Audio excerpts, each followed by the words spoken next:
Minor, Yes. Felicita Mondablanco. Yes. Do we need to take roll? No, we're fine. Thank you. Thank you, Jessica.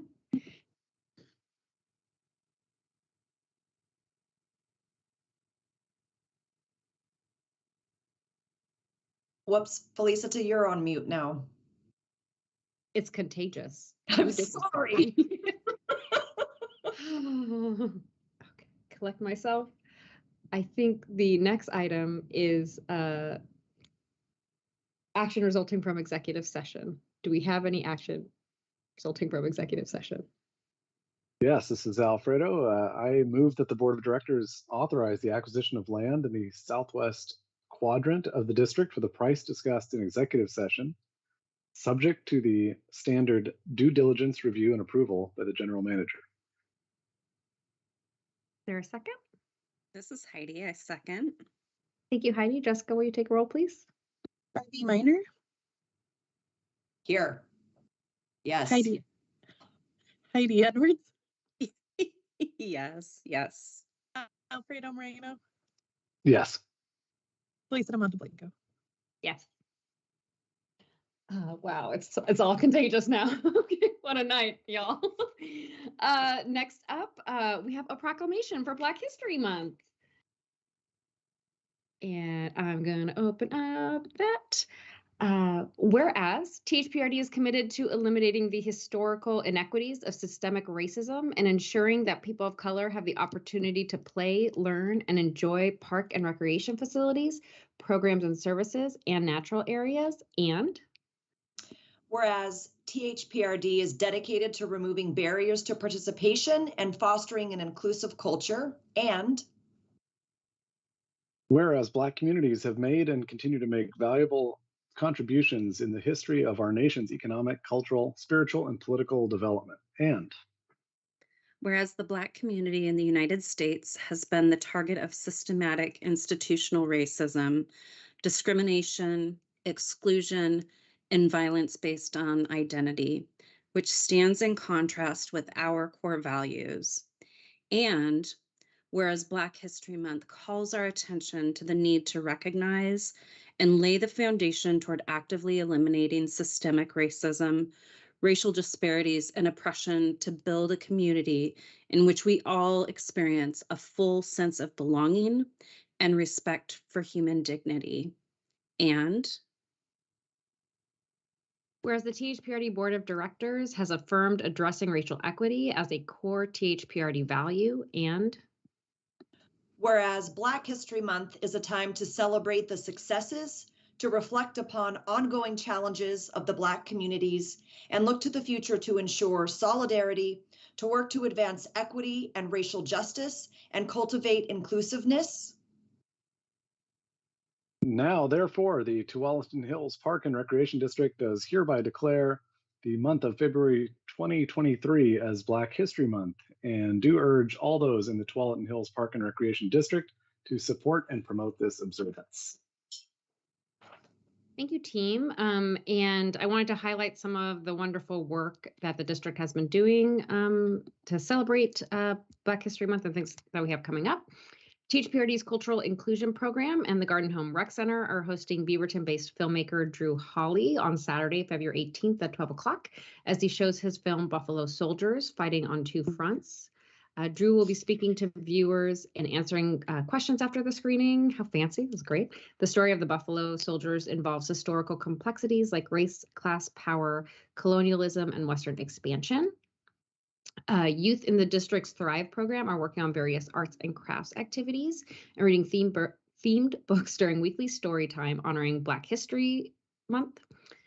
The volunteer program is working year-round with the Beaverton Black Parent Union to develop volunteer-led life skill courses. Fantastic. Cedar Hills, LC Stir, Garden Home Recreation, Aloha, and Harmon Swim Centers have dedicated bulletin boards with information honoring Black History Month.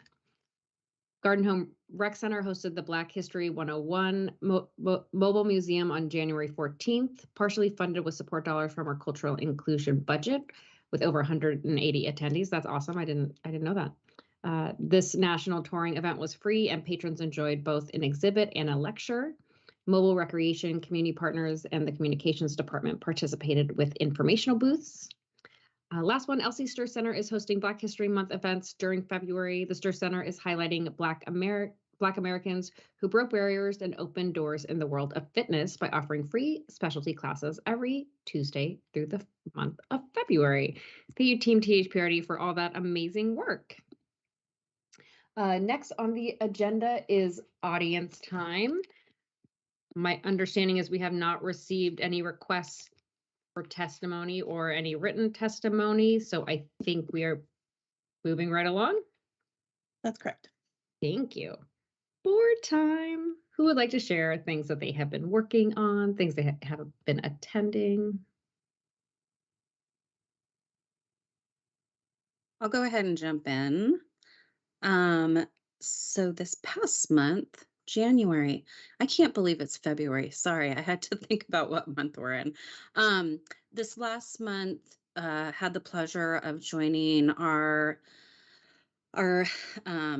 pension committee for a fiduciary training with Jovel from legal counsel with Tucker Hess. It was very informative to understand as a pension committee member what our responsibilities are. And so just as a reminder, the pension committee meets, I believe, quarterly, and it is a committee that consists of board liaison as well as THPRD staff,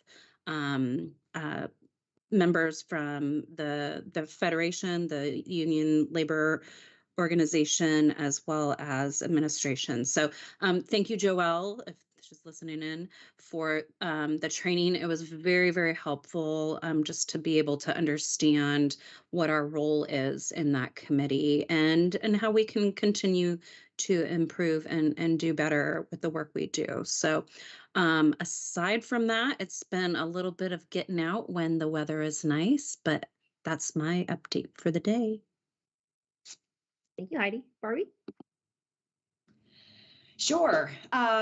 First things first, I would love to share just an update. I had the pleasure of attending an event last night at the wonderful new research center called Pitch Black, which is an event that supports and elevates Black entrepreneurs and business founders. And it's kind of a Shark Tank-like event.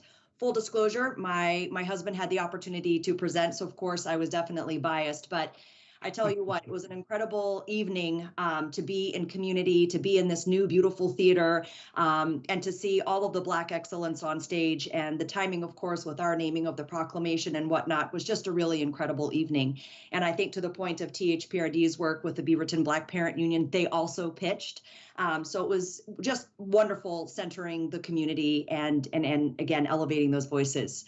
Also from a programs and events point of view, we met back in January, really excited to welcome our new members who are volunteering their time. So again, I just want to continue to show appreciation and thanks for folks who step forward and are willing to donate of their time to serve on our advisory committees.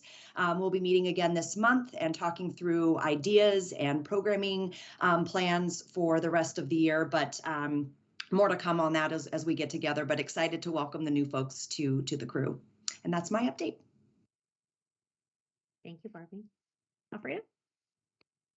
I just want to share what you had referenced earlier, that I was able to attend the Black History 101 mobile museum at Garden Home Rec Center, and I think I had seen this traveling exhibition about 4 years earlier at Portland Community College, and it obviously continues to evolve and change. And but what I was struck by was just, and what I appreciated most was how it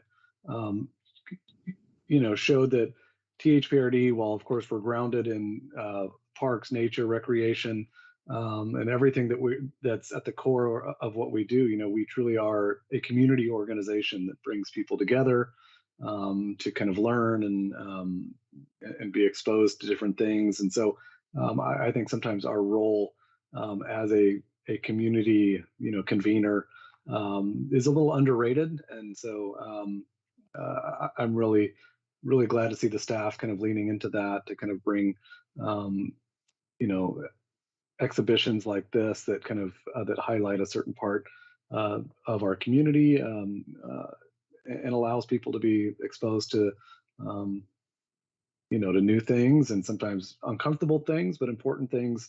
You know, they're at their local rec center. So thank you all. Thank you for sharing, Alfredo.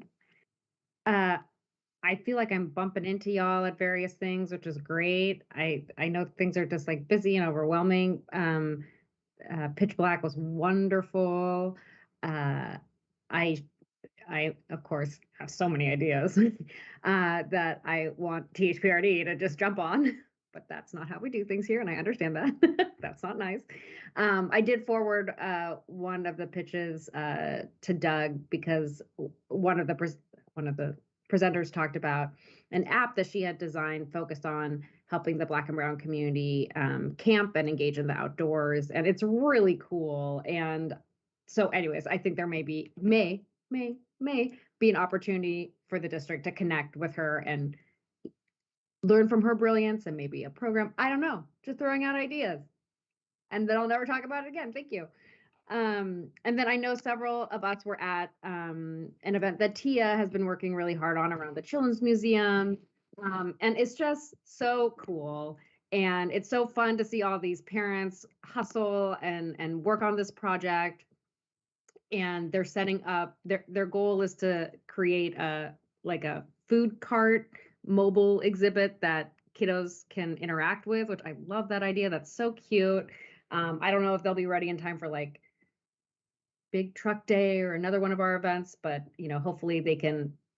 I don't know. I don't know what their geographic scope is, but anyways, I'm excited, and of course, it's so fun to see one of our peers shine and do wonderful work that's impacting the community and bring her enthusiasm and values that she brings to us and this team to others. So I know everyone's hustling and working hard, and I also can't believe it's February. And I think that's it. Moving on to consent agenda. Do we have a motion? We do indeed. This is Alfredo. I move that the board approve the consent agenda as submitted. This is Heidi. I second. Thank you, Jessica. Barbie Minor, Yes. Heidi Edwards, Yes. Alfredo Moreno, Yes. Lisa Monteblanco. Yes. Thank you. Up next, we have unfinished business, comprehensive plan. Take it away, Aisha. Thank you, everyone. I am Aisha Panis, THPRD's Deputy General Manager, and I'm joined tonight by Peter Swinton, our urban planner in the Planning Department. Tonight, we're really excited to share with you the comprehensive plan, the 2023 version, and we're asking tonight that you consider adoption of this plan. If adopted, this plan replaces our 2013 comp plan update as the district's new 20-year plan for growth. And it will also serve as the comprehensive system plan that would meet our CAPRA reaccreditation requirements. So on the next slide, we wanted to bring you up to date on what we have done since last speaking with you in December. We have worked to incorporate your feedback, and we've done that in the following ways. We've added text and an infographic to the plan's executive summary, and that's intended to more fully discuss the comp plan's relationship to the forthcoming 3 to 5 year strategic plan. We've also changed the wording of the welcoming and inclusive recommendation number 1 from update community engagement processes to conduct periodic review of community engagement processes. We've also moved the timing of recommendation 2, which is updating the district's website and registration system, up to the near term from the midterm. We've expanded the plan's discussion on how the district prepares for the mid and longer term projects within the recommendation section. And we've clarified the discussion of climate adaptation and resiliency within the environmental stewardship goal area. So on the next slide, Peter will discuss some additional updates to our comprehensive plan. Hi, everybody. So in addition to board feedback, staff worked to finalize the plan's analysis of the district's program offerings and solicited feedback from internal and external stakeholders. These changes entailed working with rec and aquatics and sports and inclusion program coordinators and leadership. The project team finalized the district's program and service inventory. This inventory cataloged the programs, classes, services, events, etc., that the district currently offers and analyzed the potential program opportunities present to better serve district patrons. Additionally, the project team asked select leadership and management staff, as well as the Welcoming and Inclusive Committee and THPRD's Nature and Trails and Programs and Facilities Advisory Committees to review the plan and incorporated or addressed feedback provided throughout the plan. And then finally, staff provided the City of Beaverton, the Beaverton School District, Clean Water Services, Washington County, and Metro staff the opportunity to give feedback on the draft plan and incorporated the feedback received to ensure better alignment with complementary local and regional long-range planning goals. Next slide, please.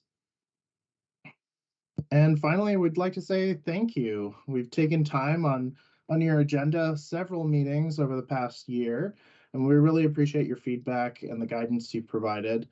It's helped us shape this plan, and I hope that it's a powerful tool that we can use to implement the community's vision for the future. So that's it. Thank you so much. I don't know if folks have questions. Just some quick kudos. I mean, one, I'm so proud that my name is on this. I don't know that I did much, but I'm so proud to be associated with this plan, because I just see the values of the board throughout this, and that just brings tears to my eyes. And I also love that you included Janine and Jaspreet. I feel like they worked really hard on this when they were in their position, so it's just really fun to see their names and remember their contributions. So yeah, no, this is great. Love it. I'm gonna hand it out to people. So, any questions for my peers? Otherwise, I think we are looking for a motion. Do we need a motion? I'm looking at all my different documents that I have open. Yes, please, a motion to adopt would be great. Someone like to do that? This is Barbie. I can jump in. Thank you. I move that the Board of Directors adopt the 2023 Comprehensive Plan. This is Heidi. I second. Jessica, please take it. Alfredo Moreno, Yes. Heidi Edwards, Yes. Barbie Miner, You bet. Felicita Monteblanco. Yes, enthusiastically. Thank you. Yeah, if I could, Felicita, I'd really like to No, Doug. acknowledge, yeah, no, all good. Aisha's work in this process, obviously Peter and staff, a great deal of effort, a lot of touch points, back and forth, and I appreciate the board's not just tolerance but engagement in this process, because it's kind of one of those works in motion where getting your feedback helps push into other areas, into the comp plan, and this is a critical tool as we launch forward for the Park District. So thank you to everyone for it.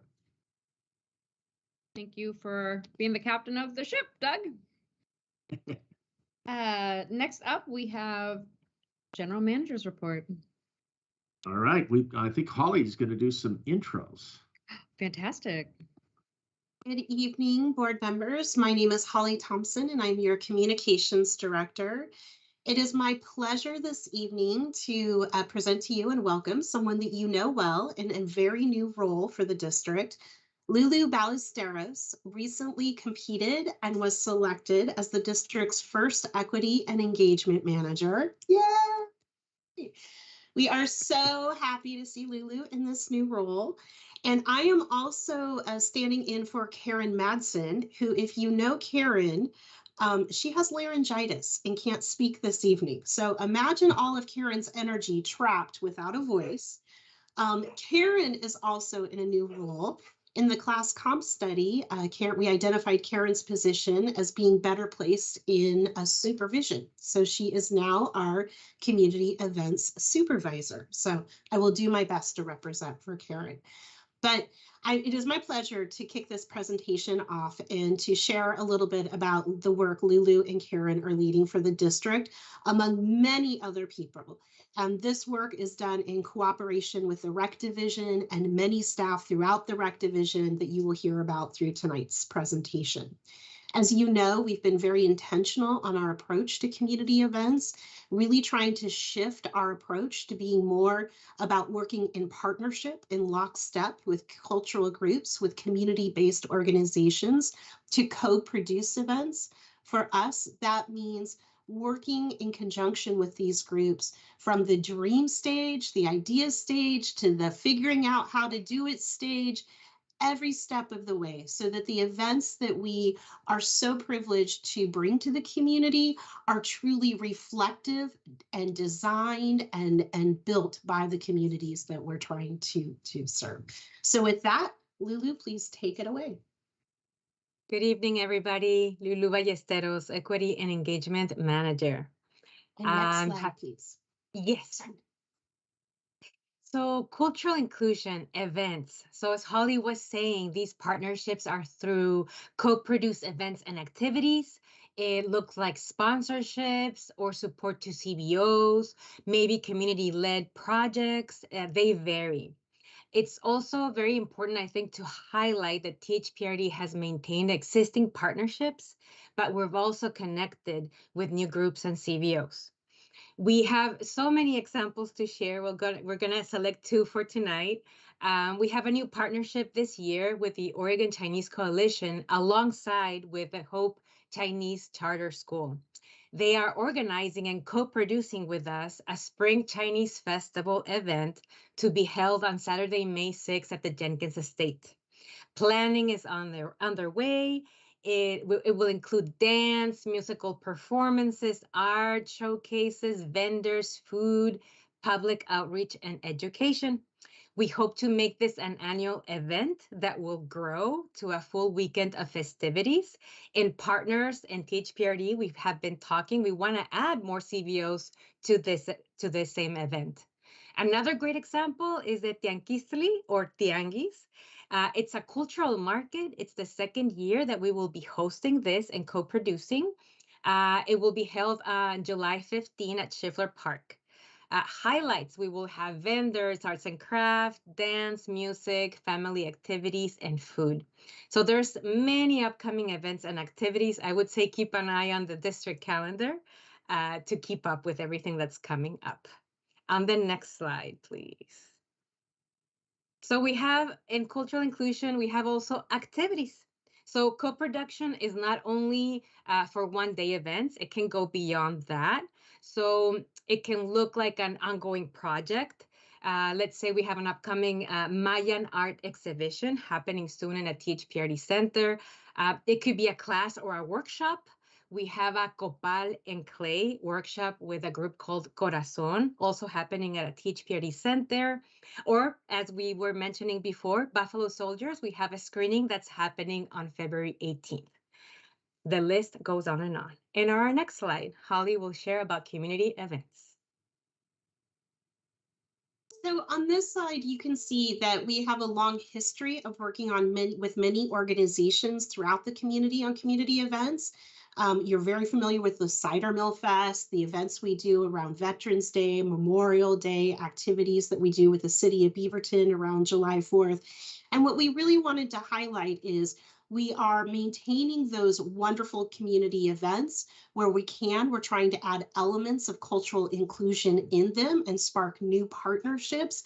And working with the team on the concept of co-production, it was really enlightening when we unpacked that and we realized we've been co-producing events for many years, but this was a method that needed to be applied in a very intentional way to really invite the community, seed community organizations through grants that we're able to provide, through dollars that we're able to direct from our DEI budget within cultural inclusion.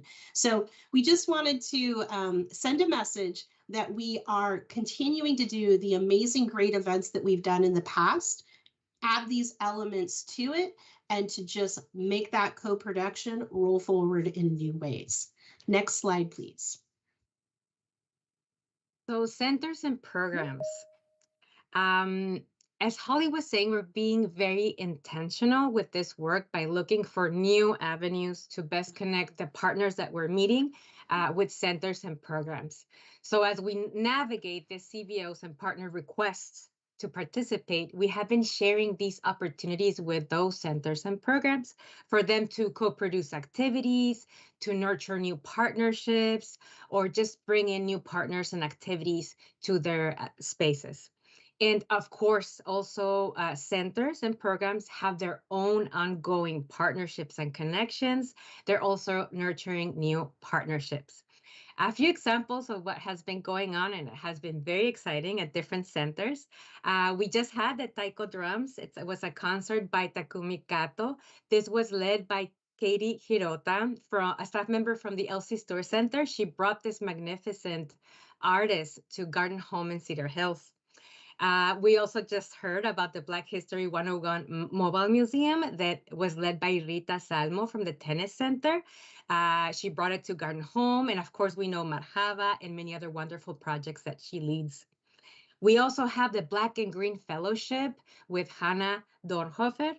That's a great example of what a community-led program is. So it's led by the Beaverton Black Parent Union. And in that case, Hannah is their connection and champion with the Nature Center. And we have many more. Dia de los Niños with Cynthia Rodriguez at Garden Home, Cedar Hills with Denise. The list goes on and on. This is a great moment to just add to all the board members, as you're out and about working with the community, meeting new partners, please keep sharing with Doug and with us. We would love to hear about these new partnerships that might be possible for THPRD. In our next slide. Thank you. And I just really, before we move on to Welcoming Week, I really want to underscore what amazing staff we have throughout the entire organization, particularly in the Recreation Division. You know, it's a real privilege that Lulu and I get to be here talking with you tonight, but we're honestly sharing a lot of work that many people, many hands are doing throughout the district. And one thing that it's so important about Lulu's position is the navigation that she's able to do. And we've put internal systems in place. You know, we have channels on Teams, we have regular meetings with staff throughout the district. So we're constantly sharing and pipelining information. Who are we talking to? What opportunities have we heard? What groups are interested in a space on what date? And what center can partner and make that happen? And so it really works organically now across the district. There are no boundaries. There are no hard barriers at our division lines. We're really trying to understand the community asks as they come in and land that with the location, the home for that event or that activity that makes the most sense across the district. So truly, lots of faces should be up here getting accolades because it's happening throughout the organization. Another thing we want to highlight is our active participation in Welcoming Week. We have mentioned before, last year was the first year that we stepped out of the City of Beaverton's umbrella and became a national Welcoming Week partner ourselves. We did that because we wanted to make a commitment to make Welcoming Week happen district-wide. We wanted to make sure that we had activities in every center, and our amazing Thrive staff, led by Ann Johnson, made that happen. So kiddos were doing Welcoming Week activities. We had displays in all of the centers. We had 8 activities happening across the district, many of those in partnership with small cultural-based organizations, as we said. And we continue to use it as a strategy to seed those organizations, to help give them a little bit of support and invite a space so that they can make their events and their activities happen. And again, we just want to underscore how important it is for us to live our values and say to immigrant and refugee communities, you are welcome here. This is your home. We are so happy you are here now. And some of those firsthand stories we heard at Welcoming Week events, there were people that were literally, it was their first month in the United States. This event made them feel safe and included. And what more do you need to hear to feel like your work is worthwhile? Next slide, please. And we wanted to provide a recap. 22-23. We had a total of 20 culturally specific events and activities. We had 40 culturally specific partnerships and sponsorships. And from those 20 culturally specific events and activities, 19 were co-led and co-produced. On our next slide. And what we just shared are ongoing and new partnerships. We have 11 ongoing partnerships. That means that these are partners that keep coming back for different activities, and in different ways, we're nurturing those partnerships. And we have 14 new partners that you will see in upcoming activities and events around THPRD. It's also important to just share what might be obvious. We always make the most of these activities, meaning when we have something going on, we always try to connect and navigate other THPRD opportunities like programming, financial aid, Centro de Bienvenida, come join our spaces, ways to participate, volunteering, etc. So it's access to service. And just this morning, Holly and I regretted that we didn't add one final slide with all the partners that we have. The obvious, we should have added that here, but next time you will see that slide there with all those wonderful names and organizations. Yeah, and I really just thank you, Lulu. I'm so happy you made the final point about we really look at these as not transactional, right? We're not just trying to do an event with a group and move on. We really are building, nurturing, and sustaining meaningful relationships so that as we have the privilege to work with these groups, we are trying to learn how they want to recreate, connect them with innovative programming ideas, and constantly work to make their access to THPRD services grow. So it really is a good approach that we're taking. I do want to acknowledge it also takes a lot more work. So, the numbers might be, whoa, that seems like the same number of events we had before. I don't see a huge number of events increasing. The relational aspects of co-production add many more tasks and much more work to the work, but the work gets done in such a more meaningful way that we just couldn't be more pleased that we're doing it this way. So that's it. That's what we've got for you tonight, and we're happy to answer any questions or hear anything you have to say. Wonderful. Awesome. I think you're doing plenty of events. I feel like I can't even keep track. There's so many events. Like, what a privilege. That's amazing. Go ahead, Barbie. I just want to echo, Felisa, what you were beginning to say. I think it's just obvious from my point of view anyways, that we're not checking boxes, that you're bringing to this work a commitment. When we talk about fostering community and building community, that can't be transactional, right? And so I think this approach and the dedication to move past checking boxes to say, well, we did this event, and you're saying, not only are we going to do this event, but let's think even bigger. And how can we make these connections so that we can continue to just grow and build it? I'm just blown away by this work and the commitment to hear from us as the board to say, these are the values, but how does that actually come to life? Y'all are on the front lines of making that happen. Y'all are on the front lines of reaching out to these organizations and taking on the extra work to ensure that it does feel culturally relevant so that it truly does feel inclusive and welcomed. So I could wax on all night, but just kudos, congrats. And Lulu, I am so stoked for you and eager to see you in this position to bring your energy and expertise. We're so lucky to have you. So congratulations. Thank you. Thank you, Barbie. Alfredo? Of course, hopefully you all heard my earlier comments about the community org. All of this is a huge part of that, and thank you for that. Was curious, just kind of about feedback you've received from community, whether it's been, hey, awesome, thumbs up, which I'm sure has been the majority of it, or I mean, have you also received some feedback that says, hey, I missed my old event, or hey, you all are too focused here, or I mean, is any of that Lulu, if you want to weigh in, I would love to hear what you have to say about this.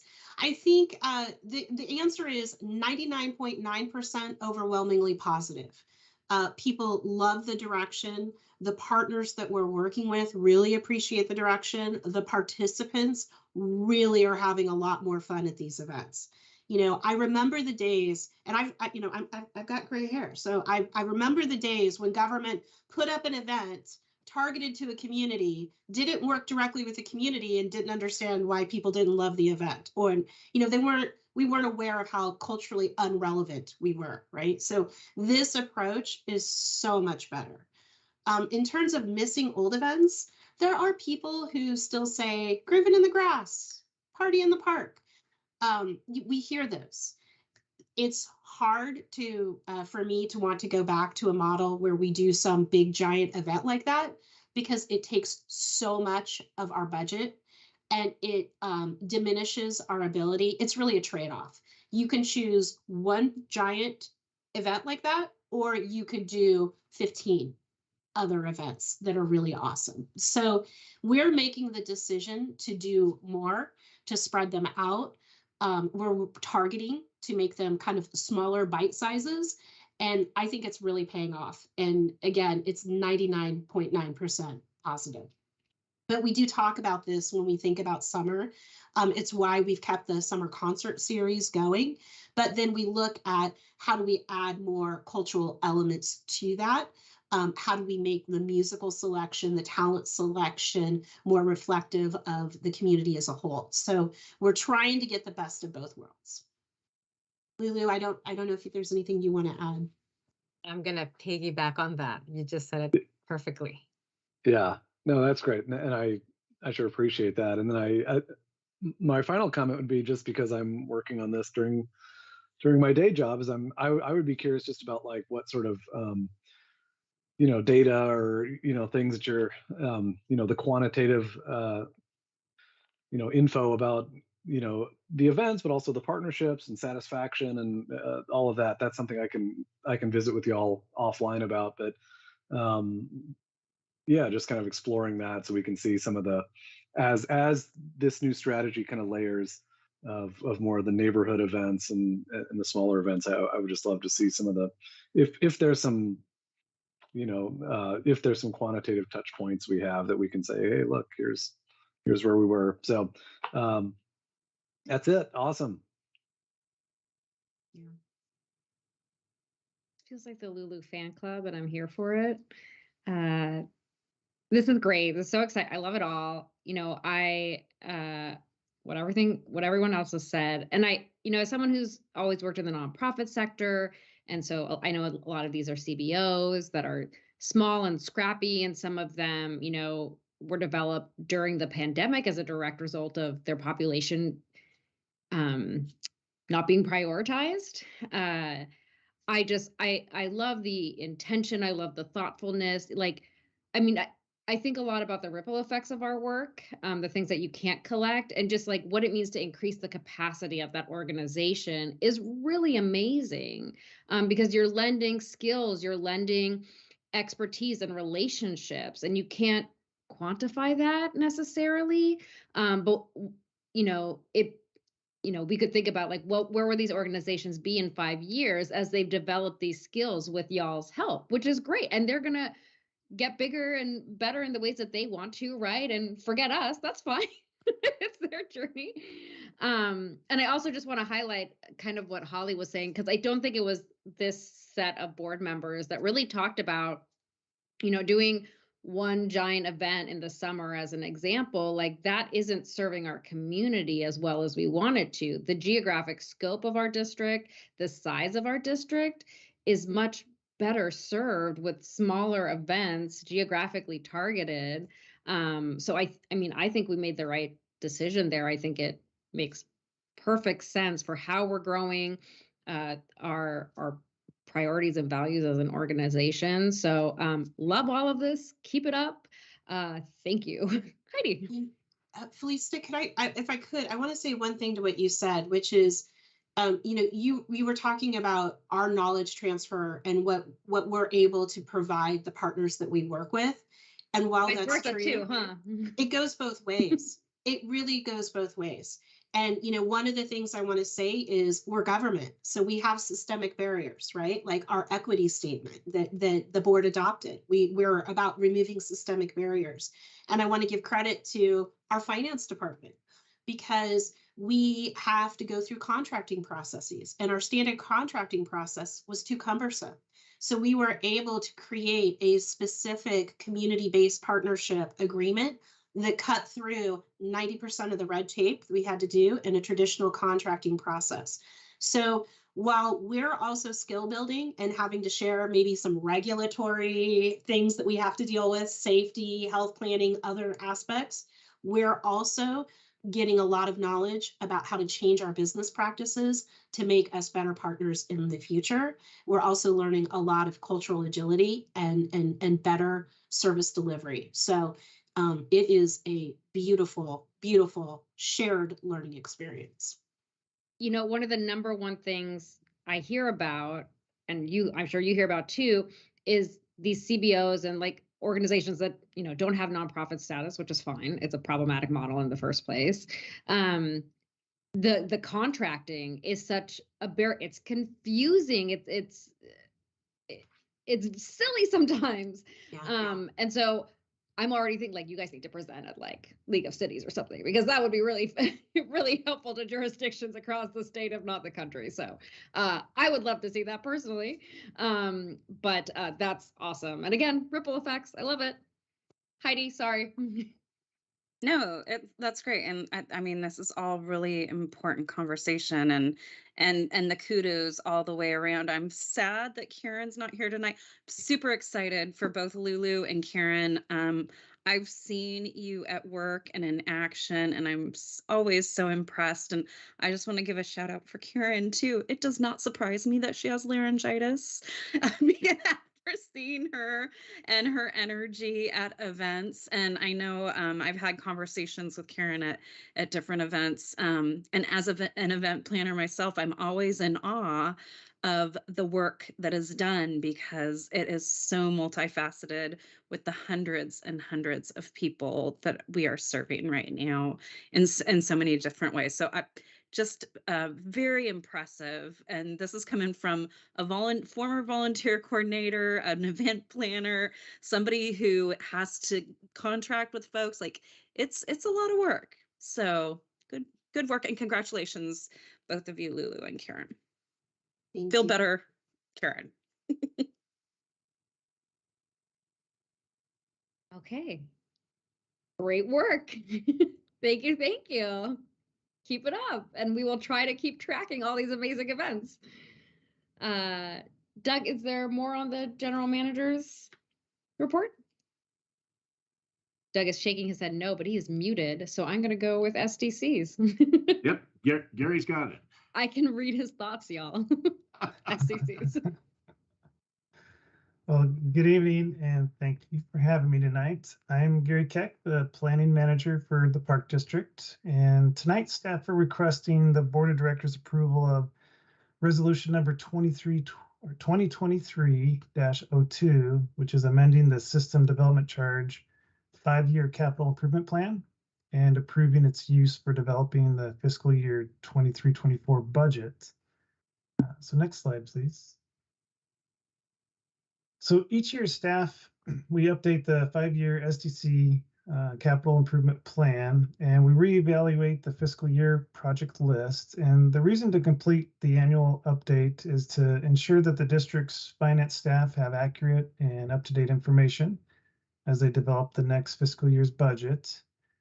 Second, it gives us the opportunity to remove or add new projects so that the district is well positioned to take advantage of any SDC eligible opportunities that may arise, like a grant that we might know about that's coming up. And then third, we update the plan to align the project list with current available SDC funds and our future revenue forecasts, and to ensure that staff's workload has the capacity to take on and complete the projects. So next slide, please. So within the SDC 5-year list, you'll notice that the district shows 3 phases for each project. So when you see a project name in the list, you'll see it come up 3 times. And then the first phase that we show is the concept planning, and this is the phase that includes the majority of the public engagement, and it helps us create the preferred concept plan. And this phase generally takes 9 to 12 months on a typical neighborhood park. And then the second phase you see in the list would be the design and permitting phase. And this is where we refine that design and we go through our land use process with our local jurisdictions. And this is where we create our construction documents and our get our construction documents put together and get the building permits. And this phase can take anywhere from 18 to 20 months depending on the permitting requirements. And then the last phase you'll see on the list for each project is the construction phase, which takes a good 6 to 8 months. So the reason we've been showing the phasing in the SDC 5-year capital improvement list is to be more transparent to the public. It shows the stage of development that we anticipate being in each year. So next slide, please. So the proposed 5-year SDC list includes several general updates. The first is adding or removing projects. We have 2 new projects, including a SDC development project with the developer in South Cooper Mountain that we added. We also added the planning project for the facility functional plan, which came out of the comp plan, which you all adopted tonight. And we've also removed a few projects from the list from last year. One of the projects we removed was the EDA grant. That was that big $5 million grant that we went after this last fiscal year for the H&T complex improvements. We were not successful in getting that project, so we're taking it off the list. And the other 2 projects that we took off the list, and these 2 we didn't take off the entire SDC list. We just pushed them down beyond the 5 years because they were 2 projects that we don't yet have property for. We had anticipated maybe having the property in hand in the next 5 years, but we can't guarantee that. So we've shifted them down for now. So they're still on the 20-year list, just not in the next 5 years.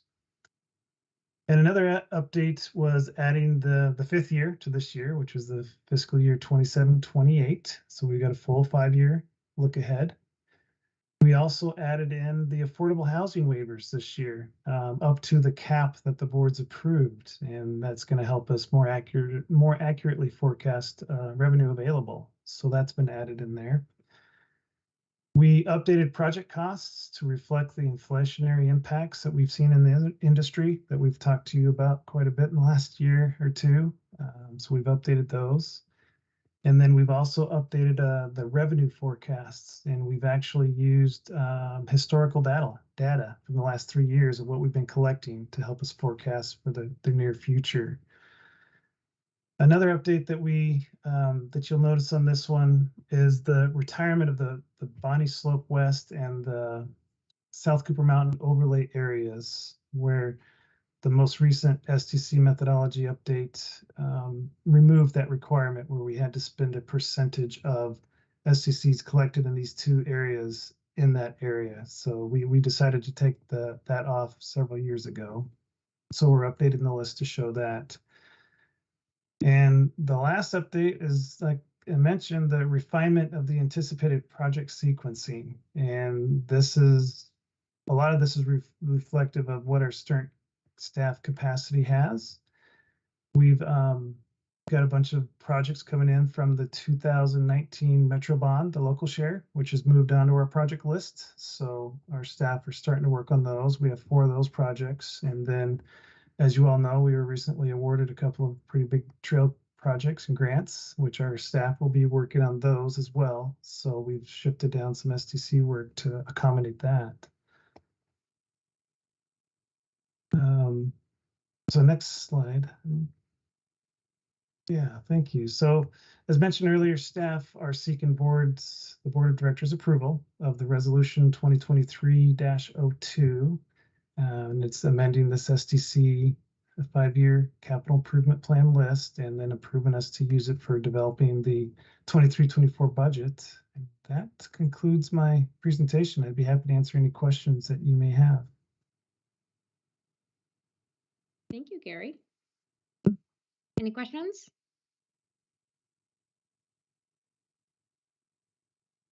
Gary, you provided great detail, very clear. Okay. So thank you. Do I have a motion?